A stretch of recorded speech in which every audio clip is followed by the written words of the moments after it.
दोस्तों, Vodafone idea की बात करें तो यहाँ पे कंपनी ने क्वार्टर फोर के रिजल्ट को डिक्लेयर कर दिया है। अब इस बार लॉस सालाना आधार पर थोड़ा सा कम हो गया। ज़्यादा फर्क तो नहीं पड़ा है, लेकिन कम जरूर हुआ है। परंतु क्वार्टर ऑन क्वार्टर बेसिस पे लॉस फिर से बढ़ा है। यहाँ पे रेवेन्यू में भी थोड़ी सी वृद्धि हुई है, यानी कुल मिला के थोड़ी सी आशा जगी है। अब इस रिजल्ट के बाद मैनेजमेंट का क्या कहना है उसको समझेंगे, और साथ में बड़े फंड रेजिंग प्लान को भी मंजूरी दी गई है। जैसे कि वोडाफोन आइडिया को इसमें बहुत सारे पैसे की ज़रूरत है अपने बिजनेस को आगे बढ़ाने के लिए और अपने कर्ज को चुकाने के लिए।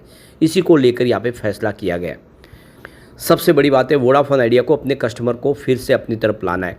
लगातार कस्टमर बेस कम हुआ है और 5G सर्विस के माध्यम से वो कस्टमर अपनी तरफ ला सकते हैं, जिसको लेकर क्या संभावना बन रही है उसको जानेंगे इस वीडियो के माध्यम से। वैसे तो बाज़ार में अगर आप देखें तो FI भी इस स्टॉक से काफ़ी दूर हो गए, क्योंकि इसका फ्यूचर ज़्यादा अभी ब्राइट दिखाई नहीं दे रहा है। सरकार ने बहुत सारी कोशिश की है, आधी हिस्सेदारी ले ली है, लेकिन अभी भी कर्ज का जो पहाड़ है वो खड़ा है और उसकी वजह से प्रॉब्लम है। तो इन सारी बातों को समझने की कोशिश करें, रिजल्ट के अंदर क्या क्या बातें रही है जानने की कोशिश करेंगे इस वीडियो के माध्यम से। लेकिन फ्रेंड्स, उससे पहले अगर आप पहली बार हमारे चैनल पे आए तो चैनल को सब्सक्राइब कर दीजिए, एक बेल आइकॉन दबा दीजिए ताकि जब भी नया वीडियो बने पहला नोटिफिकेशन आपको मिले। वीडियो पसंद आए तो लाइक शेयर जरूर कीजिए। चलो फ्रेंड्स, वीडियो स्टार्ट करते हैं। मैं हूँ आपका दोस्त SB दवे और हमारे अपने चैनल ऑनलाइन कमाई में आपका बहुत बहुत स्वागत है।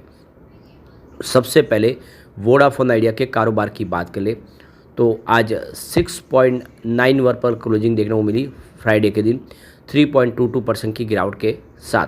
तो बाज़ार में गिरावट थी और रिजल्ट के पहले लोगों ने फूक फूक कर कदम रखे, जिसकी वजह से ये थोड़ा सा बिकवाली की वजह से दबाव देखने को मिला। तो वोडाफोन आइडिया ने अपना क्वार्टर फोर का रिजल्ट डिक्लेयर कर दिया है। 6.62% की कमी आई है लॉस के अंदर। इस समय 7,166 करोड़ का यहाँ पे लॉस बताया। ARPU 164 रुपीज़ का रहा है। तो देख सकते हो कि पिछले साल सेम क्वार्टर में जो कंपनी का लॉस था वो 7,674 करोड़ के आसपास था, जो इस समय 7,166 करोड़ के आसपास आया।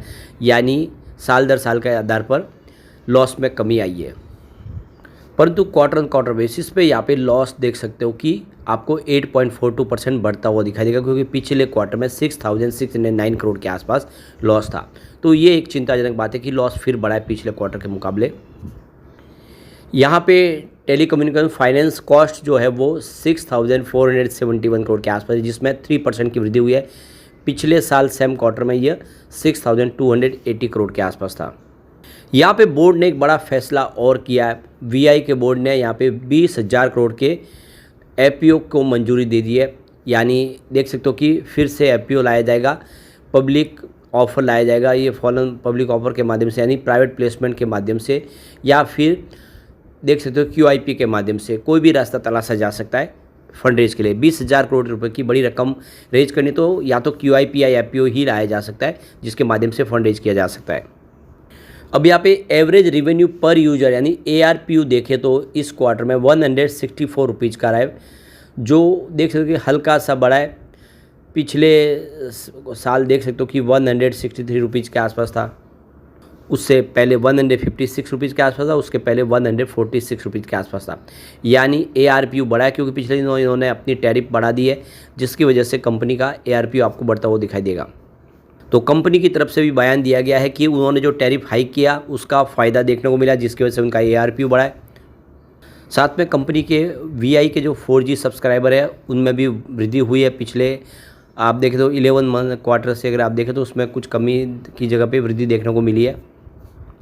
तो इस समय 126.4 मिलियन जो है टोटल इनके सब्सक्राइबर है, जो 125.6 थे पहले, उससे पहले 124.7 थे और उससे पहले 122.6 मिलियन थे। परंतु यहाँ पे जो सबसे बड़ी बात है कि इस समय जो उनका कस्टमर बेस है वो कम हो रहा है रिलायंस जियो और भारती एयरटेल के मुकाबले, क्योंकि क्वार्टर फोर के दरमियान टोटल 198.2 मिलियन सब्सक्राइबर है और जिसमें नेट लॉस 1.6 मिलियन यूजर्स का रहा है। लेकिन क्वार्टर 3 में देखें तो 5.2 मिलियन यूजर्स का आप देखें तो कमी हो देखी थी। उस हिसाब से देखें इस बार क्वार्टर 4 में उतने सब्सक्राइबर कम नहीं हुए। ये एक अच्छी बात है क्योंकि इन्होंने 5G सर्विस भी शुरू कर दी है। ऐसे में अब कस्टमर जो इनकी तरफ से जो छिटक रहे थे वो आने वाले समय थोड़े से बचते हुए दिखाई दे सकते हैं, फिर से इनकी तरफ आ सकते हैं। अब इसके बाद रेवेन्यू की बात करें तो टोटल जो ग्रॉस रेवेन्यू है वो 11,014 करोड़ के आसपास रहा है, जिसमें 3.83% ईयर ऑन बेसिस पे ग्रोथ देखने को मिली है, यानी लगभग 4% के आसपास रेवेन्यू बढ़ा है। Earning before interest depreciation and amortisation की बात करें तो यह 7.47% की वृद्धि के साथ में 4,659 करोड़ के आसपास रहा है, जो पिछले साल सेम क्वार्टर में 4,335 करोड़ के आसपास है, यानी EBITDA में भी वृद्धि हुई है। तो फंड रेजिंग की अप्रूवल मिल चुकी है। बोर्ड आप देख के इक्विटी शेयर जारी कर सकते हैं या फिर एलिजिबल इंस्ट्रूमेंट के सिक्योरिटीज़ के माध्यम से, या फिर आप देख सकते हो कि global depository receipt, American depository receipt या बॉन्ड के माध्यम से, फॉरेन करेंसी कन्वर्टेबल के बॉन्ड्स के माध्यम से हो सकता है, या convertible debentures bonds, warrants, non convertible securities. इस तरह से बहुत सारे रास्ते हैं जहाँ पे कोई रास्ता अपनाया जा सकता है जिसके माध्यम से फंड रेज किया जाएगा। इससे पहले अगर आप देखेंगे तो अप्रैल महीने में यहाँ पे पिछली बार आप देखो 18,000 करोड़ का IPO लाया गया था और वो काफ़ी सक्सेस रहा था और पूरी तरह से भर गया था, जिससे काफ़ी बड़ी रकम मिली। इसके अलावा इन्होंने प्रेफरेंशियल शेयर इशू किए अपने देखो कि प्रमोटर को, वेंडर्स जिसमें नोकिया, एरिक्सन शामिल है, उनको भी शेयर जारी किए। प्रमोटर ने यहाँ पे 4,000 करोड़ रुपीज़ की फंड और इसमें जोड़ी अपनी तरफ से पैसे लगाए। और आप देखें तो अभी मोस्ट रिसेंटली जनवरी में देखें तो यहाँ पे 1,980 करोड़ रुपए के फंड रेज की गई, जिसमें आप देख सकते हो कि वोडाफोन ग्रुप PLC ने यहाँ पे अपनी होल्डिंग को बढ़ाया निवेश लग करके। अब इस रिजल्ट को लेकर CEO अक्षय मुंद्रा का कहना है कि ये रिजल्ट हमारे लिए टर्न अराउंड रहा है और देख सकते हो कि पिछले 5 सालों में हमारा जो रेवेन्यू है वो इस बार बढ़ता हुआ दिखाई दिया है और हमने अपने जो सब्सक्राइबर जो लॉस हो रहा था उसको कम किया है। यानी एक तरफ तो रेवेन्यू में वृद्धि हो गई है और जो सब्सक्राइबर हमारे से लगातार कम होते हैं उसमें कमी आई है, यानी एक तरह से आशा की किरण दिखाई दे रही है।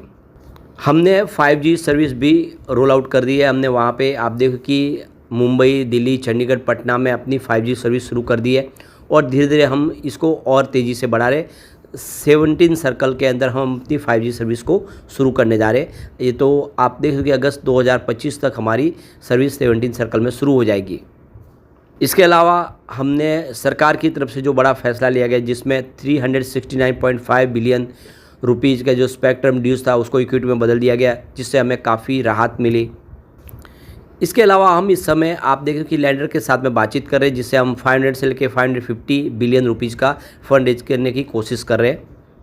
क्वार्टर 4 के दरमियान हमने 4,230 करोड़ रुपीज़ का कैपेक्स खर्च किया है और हमने बैंकों का कर्ज भी कम किया, करीब 4,040 करोड़ रुपए मार्च 2024 में।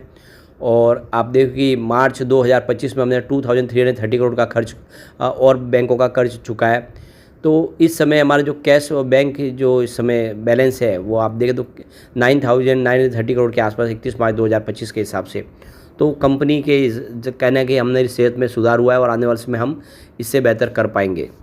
अब एक बार हम इसको क्वार्टर दर क्वार्टर के हिसाब से देखें रिजल्ट कैसा रहा है। तो मार्च 2024 में 10,639 करोड़ का टोटल रेवेन्यू था। जून में रेवेन्यू थोड़ा सा बढ़ के 10,765 करोड़ तक पहुंचा और सितंबर में ये बढ़ते हुए 11,232 करोड़ तक पहुंचा और दिसंबर में 11,367 करोड़ तक पहुंचा, लेकिन इस बार 11,010 करोड़ के आसपास रहा है। तो ये एक थोड़ी सी प्रॉब्लम तो है क्योंकि ईयर ऑन बेसिस पे भले ही रेवेन्यू बढ़ा हो लेकिन क्वार्टर ऑन क्वार्टर बेसिस पे जो रेवेन्यू लगातार बढ़ा उसमें कमी आई है। बात प्रॉफिट की लॉस की करें तो मार्च 2024 में 7,675 करोड़ का लॉस था। जून में लॉस घट के 6,432 करोड़ के आसपास आए। सितंबर में फिर से लॉस बढ़ के 7,176 करोड़ तक पहुंचा और दिसंबर में 6,609 करोड़ का लॉस था, लेकिन इस बार लॉस फिर से बढ़ के 7,166 करोड़ तक पहुंचा है। तो क्वार्टर ऑन क्वार्टर बेसिस पर लॉस बढ़ा है लेकिन ईयर ऑन बेसिस पे फिर से लॉस में थोड़ी कमी आई है। ओवरऑल देख सकते हो कि इंतजार करना होगा आने वाले समय में वोडाफोन आइडिया किस तरह से अपनी इस पूरी प्रॉब्लम से बाहर निकलता है। अभी भी कंपनी के लिए चिंताजनक बातें तो बहुत सारी है क्योंकि FI जम के बिकवाली कर रहे, शेयर बेच रहे थे। 2025 में FI ने काफ़ी बिकवाली की है। तो जनवरी 2025 में जो होल्डिंग थी 9.89% के आसपास थी, मार्च 2025 में वो बढ़कर 10.11% के आसपास पहुंची, लेकिन अप्रैल 2025 में वो गिर के 6.56% के आसपास आ गया, यानी एफआई ने जम के बिकवाली की है। दूसरी तरफ अगर आप देखें तो जो इंडिया के जो बड़े फंड हाउस है उन्होंने अपनी होल्डिंग डबल कर दी है। सितंबर 2024 में उनकी हिस्सेदारी 28.05% के आसपास, जो अप्रैल में बढ़ के 52.42% के आसपास हो गई है। वैसे आप देख सकते हो कि इसमें जनरल पब्लिक की होल्डिंग के अंदर सरकार की भी आपको होल्डिंग आती हुई दिखाई देगी। कुल मिला के आने वाले समय स्थिति के ऊपर कुछ संभावना पॉजिटिव बनेगी, लेकिन फ्रेंड्स कोई भी इन्वेस्टमेंट करने से पहले अपने फाइनेंशियल एडवाइजर से एडवाइस ले ले या अपना खुद का रिसर्च करें, क्योंकि मैंने वीडियो आपके एजुकेशनल पर्पज़ के लिए ही बनाए। वीडियो पसंद आए तो लाइक से जरूर कीजिए और चैनल को सब्सक्राइब कर दीजिए। Thank you friends.